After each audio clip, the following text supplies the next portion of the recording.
Normally, when I choose a topic, about, I want to rant about something I hate, and then I put it into something about advertising, and somehow it works. So let's try it today.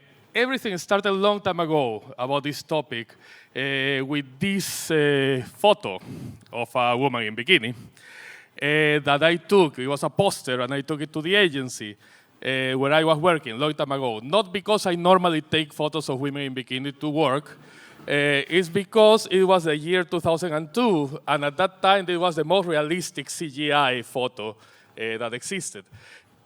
So all the designers and art directors came to my desk to start analyzing the photo, and I pointed out that she had some small pimples and freckles around in some little parts of her skin. And my art director in those times, Alfonso Fernandez, amazing guy, he said a phrase that stuck in my head. I come from literature, so for me, words are very, very powerful. He said, she's so perfect that she is imperfect. Logically, it makes no sense, but we know he's right. We know that this phrase is truth. So that made me think, how can that phrase be truth if it's so, if it doesn't really logically make sense? What is perfection then? And because I am stubborn, I kept thinking how to make that phrase actually right. The only way this phrase can be right is if there is not only one kind of perfection. So personally, I think that there are two kinds of perfections.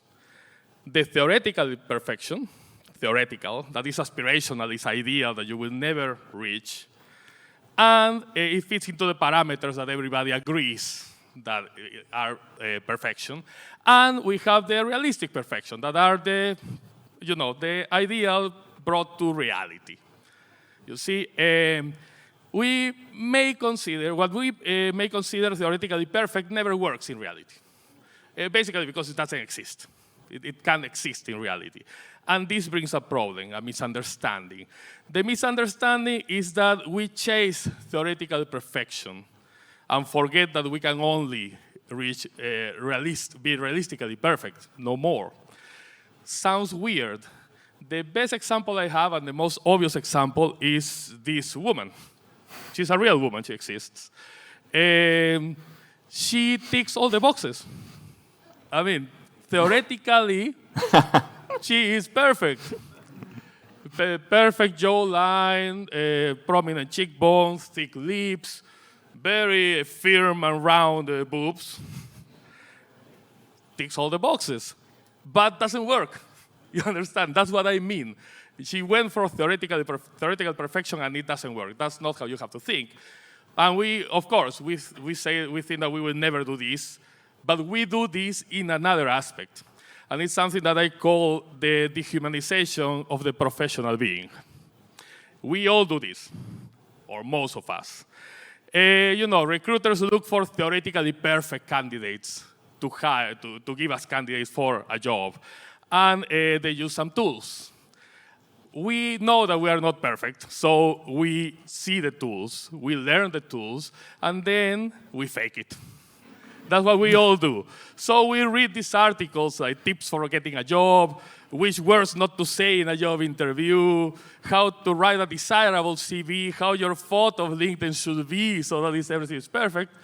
Then we try to look like all these theoretically perfect professionals, and we create a LinkedIn page that makes us amazingly perfect. We all love to work under pressure and all this kind of bullshit, and so that we can trick the recruiters to get a job. And this is why LinkedIn is full of people who look like theoretically perfect professionals, and they all look the same. Now you see where I'm going. Nobody farts, nobody watches porn, nobody laughs too loud, nobody hates their kids sometimes, nobody burps after eating pizza in front of the TV. So nobody is a normal human being in LinkedIn. Nobody exists. All those people, they don't exist. You see? But the problem is that this happens also when we create brands. We just want them to be perfect. So we follow all the data. But ticking all the boxes, as we know, is not to make the job. it doesn't make the job because it becomes fake. That's the problem that we have when we create brands following cold numbers. And every brand starts looking the same. And I know that you know this, because every brand looks the same. There's a very nice article of Ryan Duffy that is called Why Everything Looks the Same. And he mentions the term blanding. That blanding is the copy-paste model of consumer product development and brand marketing that follows repetitive patterns in the name of modernity, but at the expense of authenticity and originality. See, and this happens everywhere. He points out, this is still quoting him, the interior design is all starting to look the same all over the world. And I think that is because numbers start coming in. You know, Airbnb starts knowing what people like, what people don't like. So everybody wants to be in the side of what people like. And all the coffee shops in the world look the same. No matter if it's Tokyo, Africa, Lima, wherever, they all look the same. They all look these hipster coffee shops. Happens also with brand art direction. I had a lot of discussions with art directors because they always do the same kind of art direction. This colorful background and something that matches on the front, minimalist, etc., etc. Very difficult to take them out, and all the ads start looking the same. The logos, look, the transition from the past to now, they all are started to look the same. The cars, talking about the gray cars, these are all different brands. They all have more or less the same shape.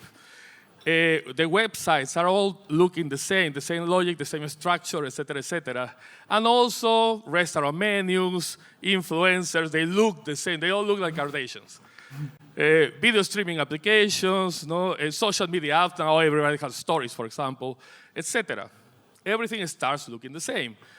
Ben Scott from Bloomberg Opinion, he said, all startups seek to disrupt and disintermediate a smug status quo, or originate and dominate an entirely new niche.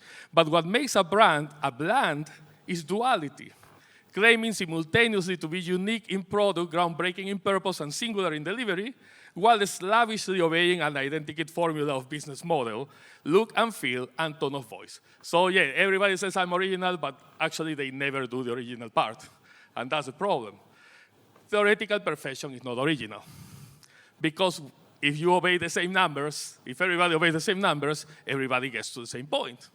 And that's a problem. Every brand now is perfect. Friendly, positive, fun, wise, inspirational, trustable. They are all the same. And I know because I'm an advertiser, I work with a lot of brands at the same time, they all are the same. And changing them is tricky. So following data blindly, what is happening is that it's making us lose our common sense. We just follow numbers without thinking. See, we forget to add the reality check.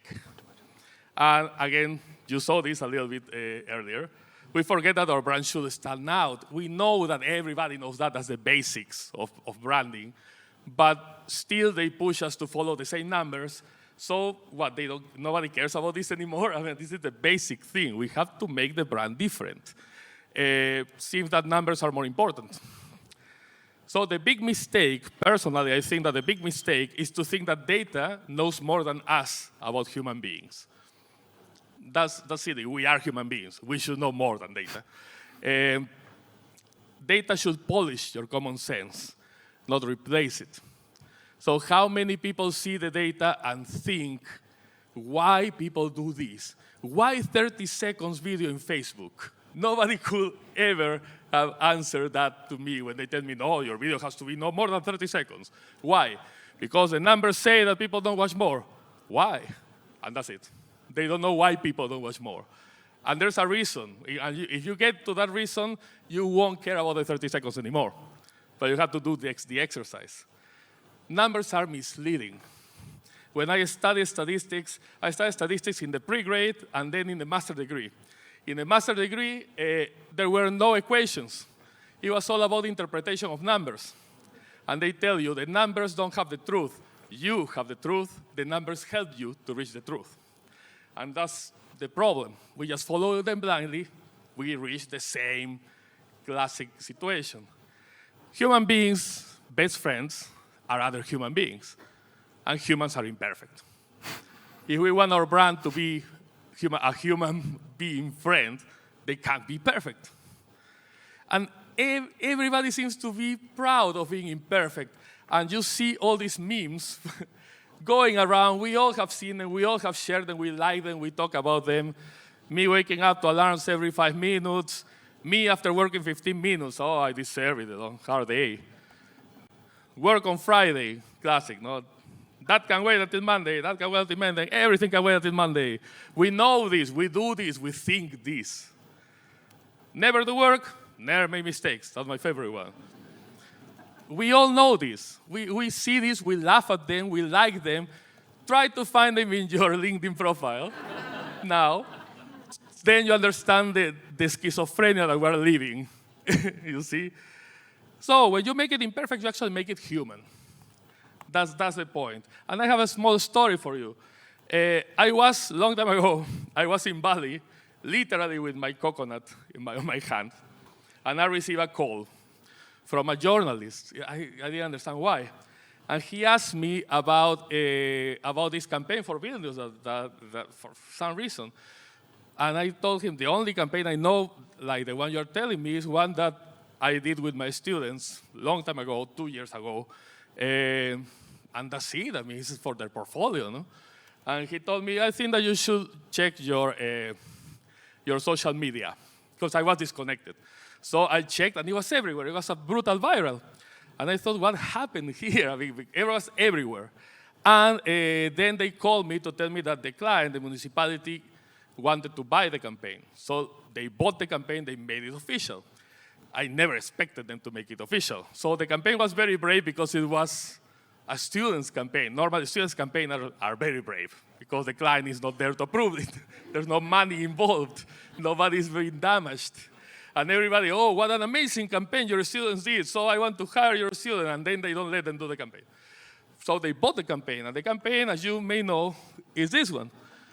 Vilnius, the G-spot of Europe. Nobody knows where it is, but when you find it, it's amazing. I mean, the students presented this to me as a joke. They presented me normal campaigns, and then at the end, hey, just a joke, we did this. And they said, no, that's your campaign. That goes to your portfolio. That's an amazing campaign. So that's the only reason why it was there. It was everywhere, of course. John Oliver was talking about the campaign for the 4 minutes. The numbers were brutal, no? Like almost 1 billion impressions and 10.5 million euros of air media. Everything increased, tourism went up. And then next year, the client came to me and said, look, Antonio, we want to do another campaign. I said, okay, another G-Spot campaign. No, politically we can't because blah, blah. Oh, it's not their fault. I mean, politics are involved. It's taxpayers' money, and it's more difficult to do a campaign. So they told me, we have to do another campaign. And only 5% of people in Western Europe know where Vilnius is. And this is a nightmare for a brand, for a touristic destination. So I thought, okay, then we have to communicate exactly this, which it was, they were shocked. Said, no, we have to communicate this. That's what we want to communicate, because that's the only original thing you have. You see, there's nothing else. Vilnius is a beautiful city, but if you rationally compare it with others, it's not that it can beat Paris or Amsterdam or anything. It's just a nice city. So this is the most original thing you have. Your flow, the problem you have, is the most original thing you have. So we tried to actually make it shine. So we did this.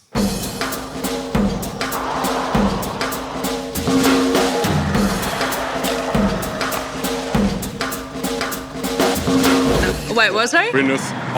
Vilnius. It's, Vilnius. Which one? Vilnius. It's Austria. Welcome to Vilnius, Austria, the undiscovered jewel of the Alps.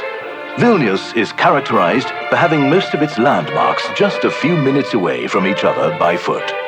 This admirable city is in the heart of Austria. Vilnius? In Italy? In the heart of Italy, being its most well-kept secret. Its effervescent streets and colorful markets make it a perfect destination for any traveler.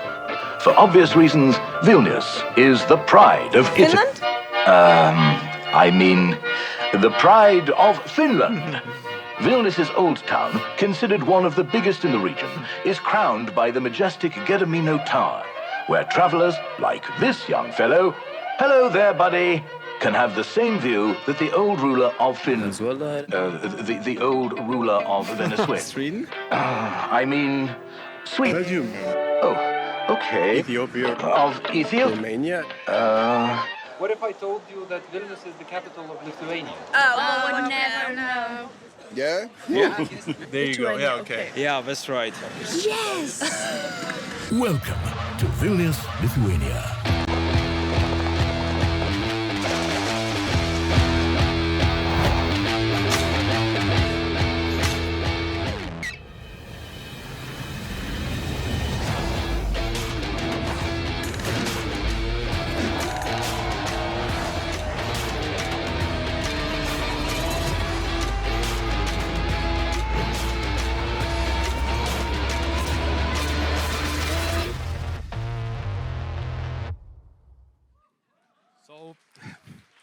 Thank you.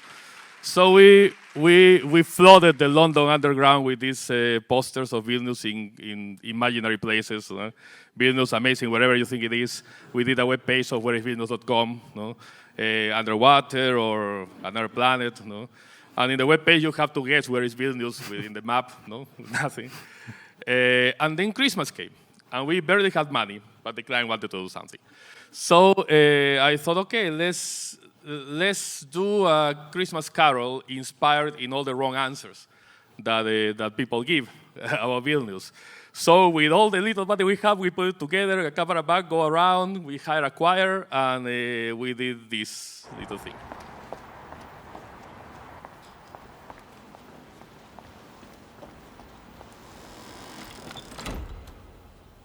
It's Sweden, no, it's not Sweden. It's Belgium, no, it's not Belgium. It's Austria, no, it's not Austria. And it's not Germany. It's not Iceland. It's not Italy. It's not Indonesia. And for sure it's not Greece. It's England, no, it's not England. It's Poland, no, it's not Poland. It's India, no, it's not India. And it's not Vietnam. It's not Uruguay. It's not South Sudan. It's not Puerto Rico. And for sure it's not France. It's Chile, no, it's not Chile. It's Greenland, no, it's not Greenland. It's Latvia, no, it's not Latvia. Oh, maybe it's Mars.